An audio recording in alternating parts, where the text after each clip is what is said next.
तो guys welcome back to our video.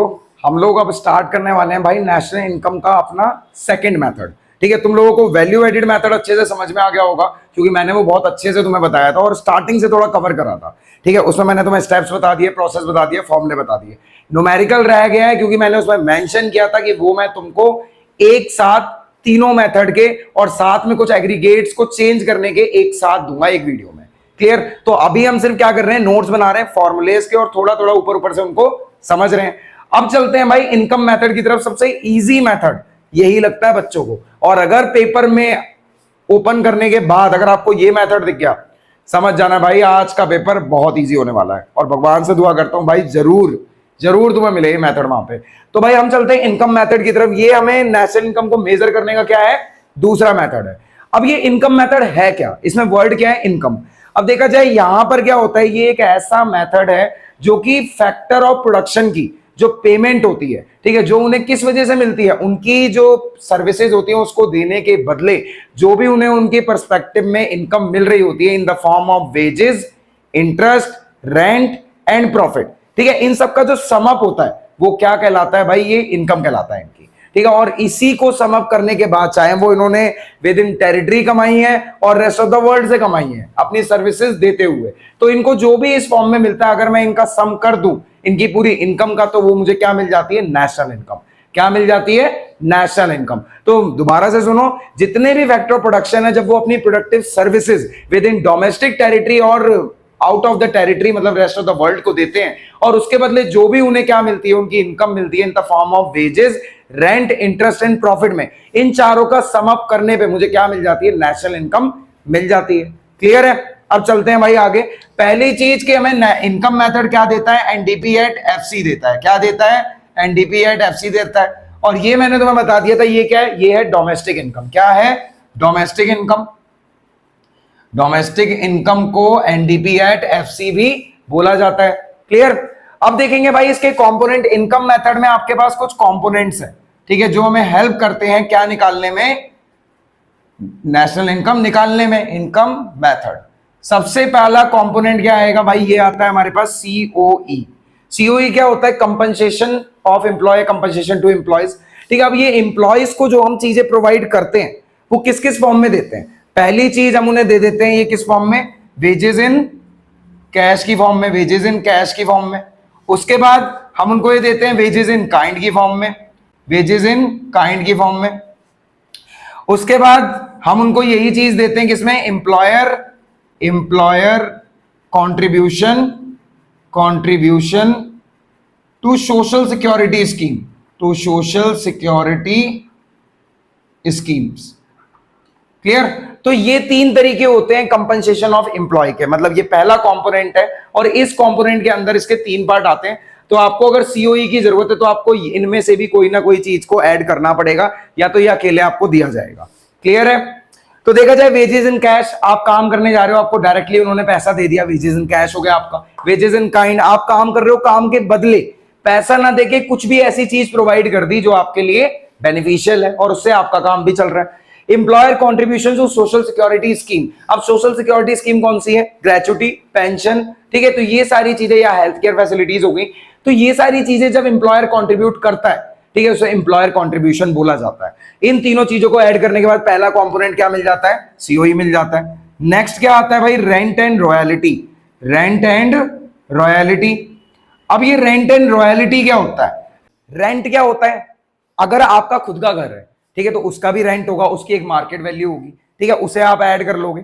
ठीक है, या फिर अगर ओनरशिप आपके खुद के ओनर की और वो उस पर काम भी कर रहा है तो उसकी भी तो मार्केट वैल्यू है। रेंट तो उस फैक्टर ऑफ प्रोडक्शन का भी मिलेगा आपको, क्योंकि लैंड को उसके बदले मिलता क्या है, रेंट ही तो मिलता है। अगर ओनर खुद ही अपनी जमीन को यूज कर रहा है तो मार्केट वैल्यू निकालेगा उसकी। क्लियर है ये चीज? ठीक है, तो इसमें सबसे पहली चीज आपकी रेंट आ जाती है। सॉरी। अब हम रॉयल्टी की बात करते हैं। रॉयल्टी क्या होता है, जब आपके पास कोई भी सबसॉइल असेट होता है जिसपे कोई मिनरल आपके पास हो आपकी जमीन पे, या आयरन ओर हो, कोई भी ऐसी चीज जो आपकी जमीन पे है और आप उसके राइट्स किसी कॉन्ट्रैक्टर को दे देते हैं, माइनिंग राइट्स दे देते हैं, तो उससे जो वो निकालेगा, ठीक है, और उससे जो आपको रॉयल्टी मिलेगी, रॉयल्टी एक तरीके की फीस होती है बेसिकली देखा जाए। ये आपको भी कुछ पैसा देके ही जाती है, जिसके भी राइट्स, जिसको भी आप अपने राइट्स दोगे कॉन्ट्रैक्टर यूज करेगा, माइनिंग करेगा और उसके पैसे आपको भी देगा। तो ये रॉयल्टी कहलाती है, आप सिर्फ एंजॉय करोगे इसको। ठीक है, इन दोनों को ले लिया, तो ये आपका दूसरा कंपोनेंट हो गया। तीसरे कंपोनेंट की तरफ चलते हैं। ये क्या है आपका? ये है इंटरेस्ट। क्या है आपका? इंटरेस्ट। ठीक है, तो इंटरेस्ट कब मिलता है? ये तो कैपिटल में मिलता है जब आप किसी को पैसा, ठीक है, जब आप अपना पैसा किसी को लैंडिंग पे देते हो, मतलब लैंड करते हो प्रोडक्टिव पर्पस के लिए, उस टाइम पे जो पैसा आपको रिटर्न में आपको इंटरेस्ट मिलता है वो आपके लिए टोटल इनकम में, मतलब इनकम मेथड में इंक्लूड होता है। क्लियर? सिर्फ याद रखना पैसा प्रोडक्टिव पर्पस वाला ही ऐड होगा। ठीक है, जैसे आपने किसी फर्म को पैसा दे दिया, फर्म तो उसको यूज ही करेगी ना, लेकिन आप किसी हाउस होल्ड को पैसे दे रहे हो तो वो तो कंज्यूम कर लेगा उसको। ठीक है, तो उससे आने वाला इंटरेस्ट इसमें ऐड नहीं होने वाला, क्योंकि उसका पर्पस क्या है? कंजप्शन है। हमें सिर्फ उस इंटरेस्ट को ऐड करना है जिसको हमने पैसा सिर्फ इसलिए दिया था क्योंकि वो उससे वापस से क्या करेगा? प्रोडक्शन करेगा। क्लियर? तो इंटरेस्ट आप सिर्फ किसका यूज करोगे? प्रोडक्शन पर्पस वाला, प्रोडक्शन पर्पस। नेक्स्ट आ जाता है भाई आपके पास क्या है? सीओई हो गया, रेंट एंड रॉयल्टी हो गया, इंटरेस्ट हो गया। अब आ जाता है हमारे पास प्रॉफिट। प्रॉफिट क्या होता है भाई? आपकी और शिप का एंटरप्रेन्योर का जितना भी कंट्रीब्यूशन हुआ अभी तक अपने बिजनेस में, उसके बदले उसको एक रिवॉर्ड मिलता है, और वो रिवॉर्ड क्या कहलाता है? प्रॉफिट कहलाता है। ठीक है, जैसे बाकी फैक्टर ऑफ प्रोडक्शन को रेंट, इंटरेस्ट, वेजेस सब मिल रही है, एंटरप्रेन्योर को उसका प्रॉफिट चाहिए। ठीक है, तो प्रॉफिट क्या है? ये वो रिवॉर्ड है जो एंटरप्रेन्योरशिप को उसके कंट्रीब्यूशन के बदले मिल रहा है। अब ये प्रॉफिट किससे मिलके बनता है? यहां पर आता है कॉर्पोरेट टैक्स, कॉर्पोरेट टैक्स आ जाएगा, उसके बाद आपके पास डिविडेंड आ जाएगा, डिविडेंड आ गया, प्लस आपके पास आ गई रिटेन्ड अर्निंग, जिसको अनडिस्ट्रीब्यूटेड प्रॉफिट भी बोला जाता है। ठीक है, तो कॉर्पोरेट टैक्स क्या होता है? जो आपकी कंपनी की पूरी अर्निंग पे आपको देना पड़ता है, कॉर्पोरेट टैक्स हो गया। डिविडेंड जो आप अपने शेयर होल्डर्स को देते हो उनकी होल्डिंग्स के बदले। उसके बाद रिटेन्ड अर्निंग, जो आप प्रॉफिट का वो पार्ट जो आप बचा लेते हो फ्यूचर के लिए, उसे रिटेन्ड अर्निंग बोला जाता है। तो इन सबको मिला के क्या बन जाता है? आपका प्रॉफिट बन जाता है। ठीक है, तो चार कंपोनेंट हो गए। सीओई हो गया आपके पास, वेजेस इन कैश जिसमें बोनस वगैरह आ जाते हैं, डियरनेस अलाउंस आ जाता है। वेजेस इन काइंड जिसमें बच्चों की फ्री एजुकेशन आ गई, हेल्थ केयर फैसिलिटीज वगैरह आ गई। Employer contribution to social security, इसमें आपका क्या आ जाएंगे? ग्रेचुटी आ गई, पेंशन आ गई। ठीक है, रेंट रॉयल्टी आपने देख ली, प्रोडक्शन पर्पस के लिए जो लोन दिया जाएगा उसका इंटरेस्ट आपने ले लिया। प्रॉफिट में corporate tax, dividend, retained earning आपने देख ली। अब नेक्स्ट चलते हैं भाई मिक्स इनकम पे। किस पे? मिक्स्ड इनकम पे। अब ये मिक्स्ड इनकम क्या होती है भाई? मिक्स्ड इनकम क्या है? जो आपके जितने भी, मतलब बेसिकली ना, जिनका ओन अकाउंट होता है, ओन अकाउंट ओनर जो होते हैं, जो सेल्फ एम्प्लॉयड वर्कर होते हैं। ठीक है, जो सेल्फ एम्प्लॉयड वर्कर नहीं बोल सकते, एक सेल्फ एम्प्लॉयड बंदा, जैसे रिटेल ट्रेडर हो गया या फिर स्मॉल शॉप ओनर हो गया। ठीक है, तो इनको भी इनकी सर्विसेज के बदले कुछ ना कुछ मिलता है। ठीक है, लेकिन मिक्स इनकम में क्या क्या चीजें होती है भाई? ये जितने भी फैक्टर आपने पढ़े ना, COE, rent and royalty, interest and profit, ठीक है, मिक्स इनकम में ये चीजें होती हैं, लेकिन इनको अलग नहीं किया जा सकता। ठीक है, जैसे मैं देखा जाए, मैं अगर अपनी दुकान पे बैठता हूं, ठीक है, मैं अपनी दुकान पे बैठता हूं, दुकान मेरी है, खुद की है, सारे इक्विपमेंट मेरे हैं। ठीक है, तो देखा जाए सबकी अपनी इंप्यूटेड वैल्यू भी होती है, लेकिन जो मेरे पास इनकम आ रही है, ठीक है, वो तो मेरे खुद के सेल्फ एम्प्लॉयड होने से आ रही है ना। मैं उसमें से रेंट कैसे अलग करूं, इंटरेस्ट कैसे अलग करूं, प्रॉफिट कैसे अलग करूं, वो तो ओवरऑल मेरे में ही है सारी चीजें। ठीक है, तो ये सारी चीजों का जोड़ होता है मिक्स इनकम। ठीक है, तो ये क्या है? ओन अकाउंट ओनर वालों के पास ज्यादा होती है, जो खुद की सर्विसेज खुद ही सर्विसेज लोगों को देते हैं और उनके पास सारी चीजें आती है। जैसे एक डॉक्टर अपने खुद के रेसिडेंट पे अपना क्लिनिक खोल के बैठा है। ठीक है, अब आप रेंट देखो, इंटरेस्ट देखो, वेजेस देखो, ये सारी चीजें अलग करके देख लो। ठीक है, ये सारी चीजें एक में ही मिलके वहां पे रहती हैं, ये आपकी मिक्स इनकम बनाती है। ठीक है, फिर एक टर्म और आता है, फिर है आपके पास ऑपरेटिंग सरप्लस। क्या आता है भाई? Operating surplus. अब ऑपरेटिंग सरप्लस क्या होता है ना, एक तरफ से तो होता है प्रॉपर्टी के ओनरशिप के लिए, ठीक है, एक होता है एंटरप्रेन्योरशिप के लिए। ठीक है, तो दो तरीके के होते हैं, एक में ओनरशिप राइट किसके होते हैं? On the basis of property होते हैं और on the basis of ownership होते हैं। प्रॉपर्टी के बेसिस पे जो ओनरशिप होती है भाई, उसमें रेंट मिलता है, रॉयल्टी मिलती है और इंटरेस्ट मिलता है। उसके बाद एंटरप्रेन्योरशिप के बेसिस पे जो ओनरशिप राइट होते हैं भाई, उसमें आपको क्या मिलेगा? रेंट, रॉयल्टी, इंटरेस्ट और साथ में मिलेगा आपको प्रॉफिट। क्लियर है ये चीज? On the basis of property operating surplus में ये चीजें ऐड होती हैं, rent, royalty, interest. On the basis of ownership आपको सिर्फ प्रॉफिट चाहिए होता है। तो operating surplus is the total of rent, royalty, interest and profit. Clear हो गई ये चीज? ओके, अब क्या देखने वाले हैं? अब हम स्टेप्स देखने वाले हैं, ठीक है, कि नेशनल इनकम को कैलकुलेट करने के लिए इनकम मेथड से, ठीक है, क्या प्रोसेस हमें फॉलो करना होता है। फिर हम प्रिकॉशंस देखेंगे और ये भी हम खत्म कर देंगे। इसका एक बार स्क्रीनशॉट ले लो आप। भाई तुम लोगों को मैंने ये अच्छे से बता दिया कि इनकम मेथड क्या होता है, इसके कंपोनेंट क्या होते हैं और कंपोनेंट किस तरीके से एक्सप्लेन करने थे वो भी मैंने बता दिया। लेकिन अब मैं तुम्हें बताऊंगा भाई, अगर हम इनकम मेथड के थ्रू नेशनल इनकम निकाल रहे हैं अपने देश की, तो आपने क्या क्या स्टेप्स फॉलो करने हैं ये चीज देख लो। सबसे पहला जो स्टेप 1 होता है भाई, वो होता है कि आप आइडेंटिफाई करते हो और क्लासिफाई करते हो सारी प्रोडक्टिव यूनिट्स को जो फैक्टर ऑफ प्रोडक्शन को क्या कर रही हैं, यूज करने वाली है। ठीक है, और वो कौन कौन से सेक्टर्स में यूज होते हैं भाई, वो होते हैं प्राइमरी में, primary plus secondary plus tertiary में। क्लियर, ये तीनों सेक्टर क्या करते हैं, फैक्टर ऑफ प्रोडक्शन का यूज करते हैं। ठीक है, और इनको जो इसके बदले मिलता है, ठीक है, ये जो अपने फैक्टर ऑफ प्रोडक्शन को पे करते हैं वो किस फॉर्म में होता है, रेंट हो गया आपके पास, रॉयल्टी हो गई, इंटरेस्ट हो गया, सीओई हो गया, और उसके बाद प्रॉफिट हो गया, और लास्ट में हो गई मिक्स इनकम। ठीक है, तो पहले हम यहां पर क्या करने वाले हैं, स्टेप 1 में हमने आइडेंटिफाई कर लिया कि कौन सी यूनिट, ठीक है, और उनको क्लासिफाई कर दिया प्राइमरी सेकेंडरी टर्सरी पे फैक्टर ऑफ प्रोडक्शन का यूज कर रही है। स्टेप 2 पे आते हैं। अब इन लोगों ने इसका यूज किया सारे फैक्टर ऑफ प्रोडक्शन का, अब वो इसको क्या करेंगी, कुछ काइंड में, मतलब वेरियस काइंड में उनको पे करेंगी। और किस फॉर्म में पे करने वाले हैं, सबसे पहले देखो सीओई। इसमें क्या क्या चीजें आती है मैंने तुम्हें बता दिया था, wages in kind, wages in cash, और एम्प्लॉयर्स सोशल सिक्योरिटी जो भी आपको वो प्रोवाइड करेगा। ठीक है, तो सीओई ले लिया, प्लस साथ में क्या ले लेंगे, हम ले लेंगे भाई rent and royalty, rent and royalty ले ली हमने। ठीक है, सीओई ले लिया प्लस रेंट एंड रॉयल्टी ले ली। उसके बाद और क्या मिलेगा भाई, यहां पे मिलेगा इंटरेस्ट मिलेगा। ठीक है, इंटरेस्ट भी पे करेंगे। और देखा जाए यहां पर मिलेगा भाई हमें प्रॉफिट। प्रॉफिट के 3 फॉर्म थे, ये पता है आपको, कॉर्पोरेट टैक्स है, डिविडेंड है, और रिटेन्ड अर्निंग है। ठीक है, और लास्ट में आ जाता है भाई मिक्स इनकम।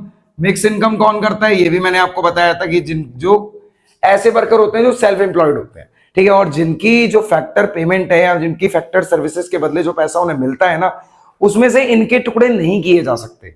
हम उनकी इन वेजेस, इंटरेस्ट, प्रॉफिट को उनके इनकम से अलग नहीं कर सकते, ये मिक्स इनकम होती है। क्लियर, अब इनका जो सम अप आप कर लोगे, ठीक है, तो स्टेप 3 में आप कहां पहुंचोगे, स्टेप 3 में आप पहुंच जाओगे डायरेक्ट एनडीपी एट एफसी पे। और एनडीपी एट एफसी क्या होता है, ये होती है आपकी डोमेस्टिक इनकम। क्या है आपकी डोमेस्टिक इनकम। आप आ चुके हो डोमेस्टिक इनकम पे। अब स्टेप 4 पे हमें कहां जाना है, हमें जाना है एनएनपी एट एफसी पे। कहां जाना है, एनएनपी एट एफसी पे। स्टेप 4 की अगर हम बात करें, हम आ जाते हैं भाई एनएनपी एट एफसी पे।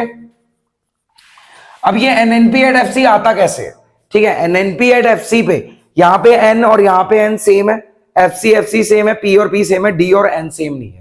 मतलब एक डोमेस्टिक का एग्रीगेट है, एक नेशनल का एग्रीगेट है।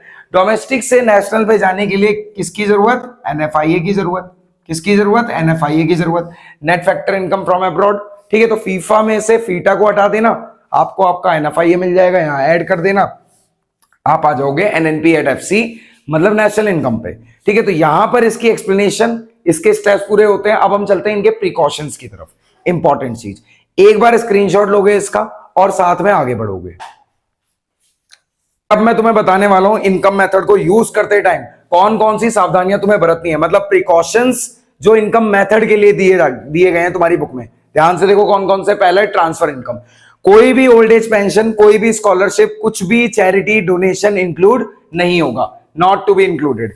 उसके बाद नेक्स्ट पे आ जाओ, income from sale of second hand goods will not be included. कोई भी सेकंड हैंड गुड्स, उसकी वैल्यू दोबारा से नेशनल इनकम के फ्लो में ऐड नहीं होगी, it will not be included. उसके बाद income from sale of shares, bond, debenture will not be included. कोई भी ऐसा असेट, ठीक है, या फिर कोई भी ऐसी सिक्योरिटी जिसके सिर्फ ओनरशिप राइट बदले जाते हैं, और उनके बदले अगर आपने कोई भी आपने ब्रोकरेज या कमीशन ली है या दी है, ठीक है, तो समझ जाना सिर्फ वही चीज ऐड होगी।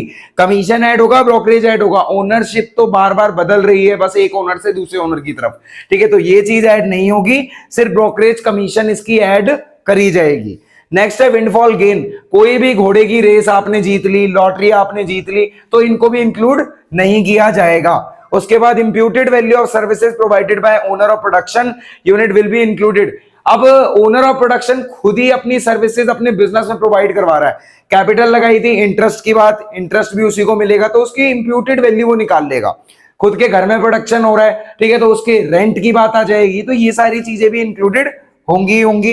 Payment out of past saving, death duties हो गई, गिफ्ट टैक्स हो गया, इंटरेस्ट टैक्स हो गया। भाई ये सारी चीजें आप पे कहां से कर रहे हो? अपनी वेल्थ में से, अपनी पास्ट सेविंग्स में से। तो ये करंट फ्लो में कभी भी ऐड नहीं होती, तो इसको भी हम इंक्लूड नहीं करेंगे। यहां पर आपकी भाई प्रिकॉशंस खत्म होती है इनकम मेथड की। अब चलते हैं किस पे? एक्सपेंडिचर मेथड की तरफ। इसका स्क्रीनशॉट ले लो। तो गाइस हम लोग अब स्टार्ट करने वाले हैं नेशनल इनकम का तीसरा और आखिरी मेथड, ठीक है, जो कि बच्चों को सबसे डिफिकल्ट लगता है कि यार इसके तो चीजें ही याद नहीं होती हमको। ठीक है, कोई बात नहीं याद होती है तो एक बार दोबारा समझो। तीसरे मेथड का नाम है भाई एक्सपेंडिचर मेथड। एक्सपेंडिचर मेथड क्या होता है? एक्सपेंडिचर का मतलब क्या होता है? खर्चा, बड़े बड़े खर्चे। ठीक है, अब देखा जाए इसका दूसरा नाम भी लिख लो, इसका दूसरा नाम भी लिख लो, इस नाम से आएगा तो भी आपको यही करना है। इसको बोलते हैं income disposal method. Income disposal method. Disposal का मतलब क्या होता है? आपने अपनी कमाई हुई इनकम को कैसे खर्च करा। ठीक है, तो इनकम को जैसे खर्च किया वही तो कहलाता है एक्सपेंडिचर। ठीक है, तो बेसिकली ये मेथड आपको क्या निकाल के देगा? जीडीपी एमपी निकाल के देगा। और ये पैसा आता कहां से? फैक्टर ऑफ प्रोडक्शन के द्वारा जो जो सर्विसेज प्रोवाइड की गई उनको इस फेज में आके क्या मिली? अगले फेज में जाके उनको उनकी इनकम मिली। अब उन्होंने अपनी इनकम का क्या करा? उन्होंने उसको यूज करा। ठीक है, यूज करा गुड्स एंड सर्विसेज को लेने के लिए, और वो जो उन्होंने पैसा दिया उसको हम बोलते हैं कंजप्शन एक्सपेंडिचर। ये आपने सर्कुलर फ्लो ऑफ इनकम में पढ़ा था। ठीक है, ये एक ऐसा फेज है जिसमें फैक्टर ऑफ प्रोडक्शन अपनी कमाई हुई सारी इनकम को किस पे यूज कर लेते हैं? कंजप्शन एक्सपेंडिचर की फॉर्म में गुड्स एंड सर्विसेज को यूज करने के लिए सब कुछ दे देते हैं अपना। ठीक है, तो देखा जाए यहां पर क्या है? ये जो आपके हाउस होल्ड हो गए, फर्म्स हो गई, फॉरेन सेक्टर हो गया, गवर्नमेंट हो गया, ये सब एक्सपेंडिचर करते हैं। ठीक है, और इनका जो सम होता है, इनके एक्सपेंडिचर का जो फाइनल सम होता है, ये हमें क्या देता है? ये हमें दे देता है जीडीपी एट एमपी। ठीक है, तो ये जो मेथड है आपके पास, ये हमें चारों, जितने भी हमारे चारों सेक्टर हैं, उनका जो फाइनल एक्सपेंडिचर होता है, फाइनल कंजप्शन एक्सपेंडिचर होता है, उसका टोटल हमें जीडीपी एमपी देता है। क्लियर है ये चीज? ये हमारा ये हो गया हमारे एक्सपेंडिचर मेथड का मतलब। अब देखते हैं भाई एक्सपेंडिचर मेथड को निकालते समय किन किन कंपोनेंट का यूज होता है। पहला कंपोनेंट है भाई पीएफसी। पीएफसी क्या होता है? Private final consumption expenditure. क्या है हमारे पास? Private final consumption expenditure. ठीक है भाई, गंदी राइटिंग में लिखा है क्योंकि जल्दबाजी में लिखा हुआ है, लेकिन आप मेरे बोलने पे ध्यान दो। प्राइवेट फाइनल कंजप्शन एक्सपेंडिचर, जिसको हम पीएफसी भी बोलते हैं। अब इसमें क्या क्या चीजें आती हैं देखो जरा। पीएफसी, इसमें सबसे पहले आएंगे expenditure incurred by house hold. ठीक है, house hold final consumption expenditure ले लेना। House hold final consumption expenditure. ठीक है, house hold final consumption expenditure हो गया। प्लस ठीक है, वो नॉन प्रॉफिट इंस्टीट्यूशन जो कि क्या कर रहे हैं? सर्व कर रहे हैं एज हाउस होल्ड को। ठीक है, और डिफरेंट डिफरेंट गुड्स पे, वो भी कंज्यूमर वाले गुड्स पे, जैसे ड्यूरेबल, सेमी ड्यूरेबल, ठीक है, और नॉन ड्यूरेबल। ठीक है, ऐसे गुड्स पे सर्व कर रहे हैं, वो वाली सारी नॉन प्रॉफिट और इंस्टीट्यूशंस। ठीक है, तो आप यहां लिखेंगे non profit institutions. Non profit institutions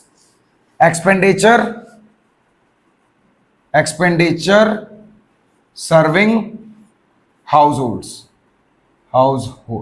ठीक है, तो इनके द्वारा किया गया खर्चा प्लस हमारे house hold final consumption expenditure, दोनों चीजों को ऐड करके क्या मिल जाता है आपको? Private final consumption expenditure. तो ये पीएफसी है आपका पहला कंपोनेंट। दूसरा आता है जीएफसी। क्या आता है? जीएफसी। ठीक है, तो ये हो गया भाई जीएफसी। ये है गवर्नमेंट फाइनल कंजप्शन एक्सपेंडिचर। मतलब ये कौन सा खर्चा है भाई? ये खर्चा किया जाता है गवर्नमेंट के द्वारा, वो भी देश की एडमिनिस्ट्रेटिव सर्विसेज पे, जैसे एजुकेशन पे, ठीक है, लॉ को मेंटेन करने के लिए, डिफेंस का ध्यान रखने के लिए, इन सारी चीजों पे किए गए खर्चे गवर्नमेंट फाइनल कंजप्शन एक्सपेंडिचर कहलाते हैं। और गवर्नमेंट कभी भी खर्चा करती है तो लोगों की भलाई के लिए करती है, मतलब सोशल वेलफेयरिंग को बढ़ावा देने के लिए। तो ये हो गया भाई दूसरा कंपोनेंट। ठीक है, नेक्स्ट हमारे पास क्या आता है? हमारे पास आता है ग्रॉस डोमेस्टिक कैपिटल फॉर्मेशन। ठीक है, क्या आता है? ग्रॉस डोमेस्टिक कैपिटल फॉर्मेशन, जिसको हम जीडीसीएफ भी बोलते हैं। जीडीसीएफ, ठीक है, ग्रॉस डोमेस्टिक कैपिटल फॉर्मेशन।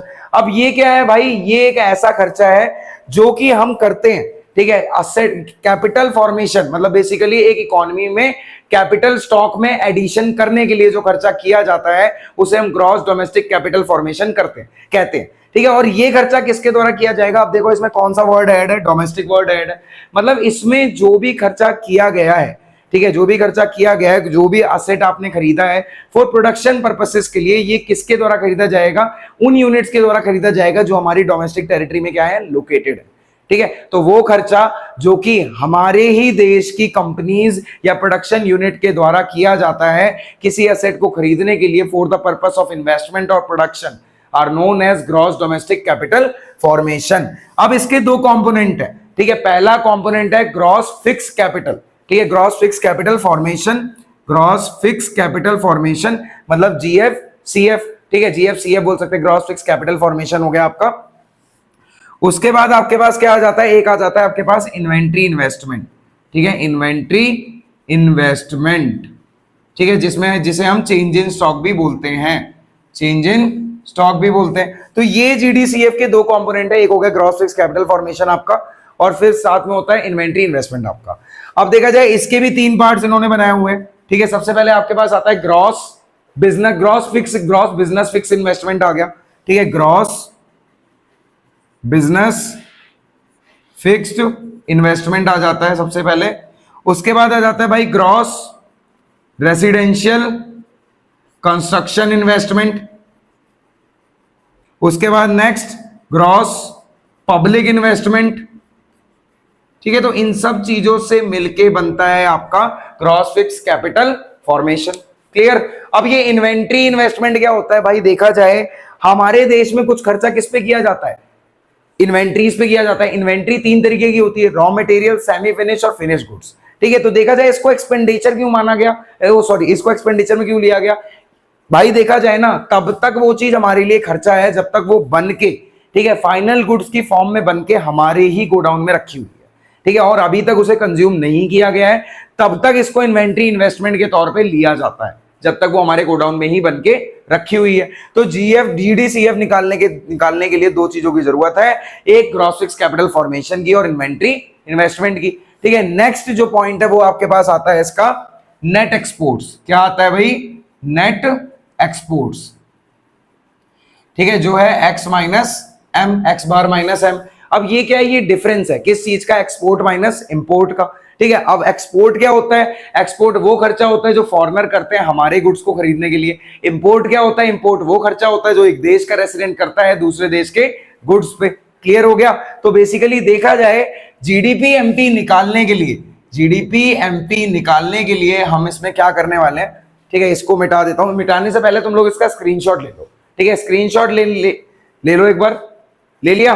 ठीक है। आगे बढ़ते हैं। अब भाई देखो, अगर सारे कंपोनेंट ऐड कर दिया जाए, ये हमें GDP-MP देता है। ये मैंने तुम्हें स्टार्टिंग में बता दिया था। सबसे पहले मैंने बताया था PFC, private final consumption expenditure. उसके बाद GFC, government final consumption expenditure.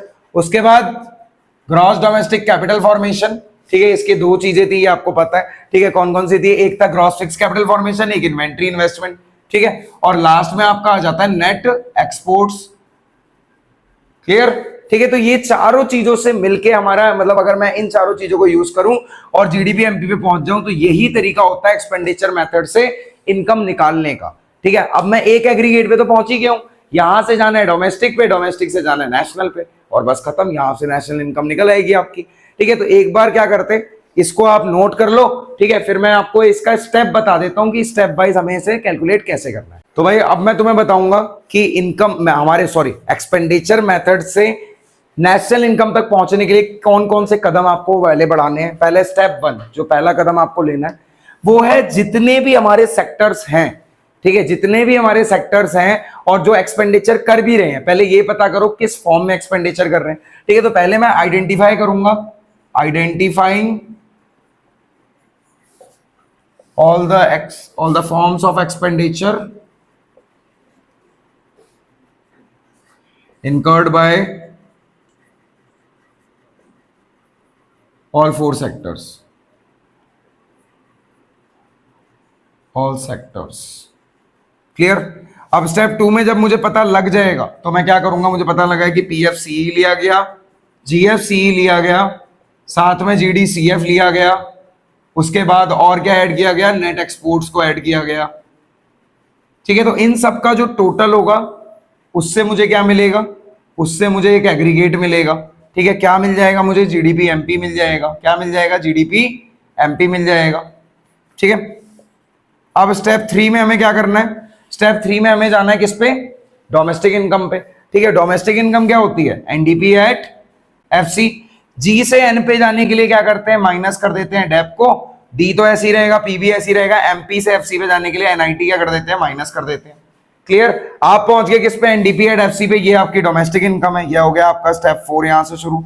अब डोमेस्टिक से नेशनल पे जाने के लिए, मतलब एनएनपी एट एफसी पे जाने के लिए, FC same, P same, N same, D से एन पे जाने के लिए एनएफआईए कैलकुलेट करके क्या कर लेना है, ऐड कर लेना है। ठीक है, अब आप लोग आ चुके हैं किस पे, नेशनल इनकम पे। तो ये एक्सपेंडिचर मेथड के थ्रू क्या निकालते हैं हम, नेशनल इनकम। ये इसका प्रोसेस है, एक बार स्क्रीनशॉट लो, फिर प्रिकॉशंस के साथ इसको खत्म करते हैं। ठीक है, तो भाई अब लास्ट हमारे पास क्या बचा है, मोस्ट इंपॉर्टेंट टॉपिक, कि अगर एक्सपेंडिचर यूज कर लिया तो सावधानियां कौन सी बरतनी है, मतलब प्रिकॉशंस ऑफ एक्सपेंडिचर मेथड। ठीक है, पहला है expenditure on intermediate goods will not be included. आपने इंटरमीडिएट गुड्स पे जो खर्चा किया, ठीक है, अगर आपने ब्रेड बनानी थी, उससे पहले आपने आटा खरीदा, ठीक है, तो ब्रेड में ऑलरेडी ब्रेड की जो वैल्यू होगी ना, उसमें आटे की वैल्यू जुड़ चुकी होगी। ठीक है, आप वापस से उसके खर्चे को उसमें ऐड नहीं कर सकते। ठीक है, तो इंटरमीडिएट कंजप्शन के नाम पे जो खर्चा हुआ है उसको वापस से इंक्लूड नहीं किया जाता, otherwise it will lead to double counting. ठीक है, तो ये तो नहीं आने वाला। Transfer payment are not included, कोई भी ट्रांसफर पेमेंट जो वन वे है उसको तो नहीं लेना है, चैरिटी, डोनेशन, स्कॉलरशिप कुछ भी नहीं। Purchase of second hand goods will not be included, ये तो आपको पता ही है। ठीक है, और एक चीज इन तीनों मेथड में कॉमन है कि 4 से 5 प्रिकॉशंस सब में सेम आ रही है, डिट्टो। याद किसी एक की कर लो, बाकी आप बना लोगे। ठीक है, किसी एक की याद कर लो। Purchase of second hand good will not be included, क्योंकि इसके ऊपर जो खर्चा हुआ वो पहली बार जब खरीदा गया था तब कर लिया था उसने भाई। ठीक है, तो ये भी इंक्लूड नहीं होगा। Purchase of financial asset, financial asset कौन से होते हैं, शेयर्स, बॉन्ड, डिवेंचर। ठीक है, और इससे सिर्फ ओनरशिप राइट ट्रांसफर होते हैं और कुछ नहीं होता। लेकिन अगर ब्रोकरेज कमीशन जा रही है तो इंक्लूड करना, अदरवाइज ये इंक्लूड नहीं होते। ठीक है, ओनली ब्रोकरेज कमीशन लेना। Expenditure on own account production, अगर जैसे ओनर है अपने खुद के घर में रह रहा है तो जो उसकी खुद की इंप्यूटेड वैल्यू होगी रेंट की, उसको वो एक खर्चा मान के उसको ऐड करेगा, मतलब ये इंक्लूड होता है। यहां पर भाई हमारे तीनों मेथड के फॉर्मूले, स्टेप, प्रोसेस, कंपोनेंट सब खत्म हो जाते हैं। अब कल मैं तुम्हें एक वीडियो दूंगा जिसमें पूरे नेशनल इनकम के वो टॉपिक होंगे, जैसे जीडीपी हो गया, जीडीपी डिफ्लेटर हो गया, रियल जीडीपी, नॉमिनल जीडीपी क्या होता है, कौन कौन से डिफरेंस है, intermediate goods, final good, capital good, consumer good, इन सब के बीच का डिफरेंस मैं एक वीडियो में आपको समझा दूंगा। क्लियर, फिर एक वीडियो आएगी जिसमें एडीएस और इसके क्या होंगे, न्यूमेरिकल होंगे, और ये हमारी मैक्रो यहीं पे खत्म हो जाएगी। क्लियर है ये चीज, अब इसका स्क्रीनशॉट लो और पढ़ने में लगे रहो। क्लियर, मिलते हैं अगली वीडियो में, बाय।